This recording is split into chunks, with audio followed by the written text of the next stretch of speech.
சொத்து குவிப்பு வழக்கின் தண்டனை பெற்று பெங்களூரு சிறையில் அடைக்கப்பட்டுள்ள சசிகலா ஃபெரா வழக்கின் விசாரணையை கண்டிப்பாக எதிர்கொள்ள வேண்டும் என்று அமலாக்கத்துறை அறிவித்துள்ளது. ஜெயா டிவிக்கு ஆப்பிளின் கருவிகளை வாடகைக்கு எடுத்ததிலும் அந்நிய செலாவணி விதிகளை மீறியதாகவும் சசிகலா மீது அமலாக்கத்துறை வழக்கு பதிவு செய்தது. இந்த வழக்கிலிருந்து கடந்த ஆண்டு மே மாதம் சசிகலாவை எழும்பூர் பொருளாதார குற்றவியல் நீதிமன்றம் விடுவித்தது. அமெரிக்காவில் உள்ள ரின்சாட் நிறுவனம் தொடர்பான வழக்கு, சிங்கப்பூரில் உள்ள அப்வேஸ் பாயிண்ட் பிரைவேட் லிமிடெட் தொடர்பான வழக்கு, இன்டர்பூட் லிங்க் கம்பெனி தொடர்பான வழக்குகளில் இருந்து சசிகலாவை விடுவிக்க முடியாது. இந்த 3 வழக்குகளில் இருந்து தன்னை விடுவிக்க வேண்டும் என்று சசிகலா தாக்கல் செய்த மனுவை தள்ளுபடி செய்கிறேன் என்று நீதிபதி தரப்பில் கூறியுள்ளனர்.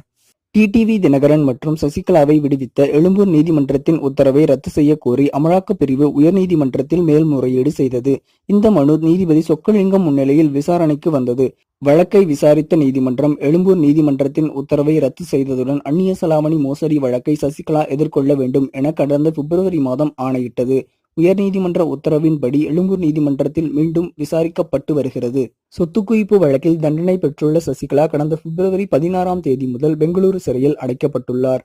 இதனிடையே ஃபெரா வழக்கின் குற்றச்சாட்டு பதிவு செய்வதற்காக காணொலி காட்சி மூலம் ஆஜராக அனுமதிக்குமாறு எழும்பூர் நீதிமன்றத்தில் சசிகலா மனு தாக்கல் செய்துள்ளார். பெங்களூரு சிறையில் அடைக்கப்பட்டுள்ள சசிகலா தாக்கல் செய்த மனுவில் தனது உடல் நலம் மற்றும் பாதுகாப்பு காரணங்களை கருத்தில் கொண்டு குற்றச்சாட்டை பதிவு செய்வதற்காக காணொலி காட்சி மூலம் ஆஜராக அனுமதி கோரியுள்ளார். இந்த மனுவுக்கு அமலாக்கத்துறை பதிலளிக்க உத்தரவிட்டுள்ளது எழும்பூர் நீதிமன்றம். இதனிடையே 20 ஆண்டுகளுக்கும் மேலாக நடைபெற்று வரும் இந்த ஃபெரா வழக்குக்கு சசிகலா, டிடிவி தினகரன், பாஸ்கரன் ஆகியோர் கண்டிப்பாக ஆஜராக வேண்டும் என்று அமலாக்கத்துறை அறிவித்துள்ளது. தற்போது பெங்களூரு சிறையில் உள்ள சசிகலா ஃபெரா வழக்கு விசாரணைக்கு ஆஜராக சென்னை வருவாரா அல்லது வீடியோ கான்பரன்சிங் மூலம் ஆஜராவாரா என்று சில தினங்களில் தெரியவரும். இந்த வழக்கில் டிடிவி தினகரன் மீது குற்றச்சாட்டுகள் பதிவு செய்யப்பட்டுள்ளன. சசிகலா மீது குற்றச்சாட்டுகள் பதிவு செய்யப்பட்டு விசாரணை விரைவாக நடைபெறும் என்று எதிர்பார்க்கப்படுகிறது. இந்த வழக்கில் விசாரணை முடிவடைந்து சசிகலாவுக்கு எதிராக தீர்ப்பு வரும் பட்சத்தில் அவர் மேலும் சில ஆண்டுகள் சிறைக்குள் காலம் தள்ள வேண்டிய நிலை ஏற்பட்டுள்ளது குறிப்பிடத்தக்கது.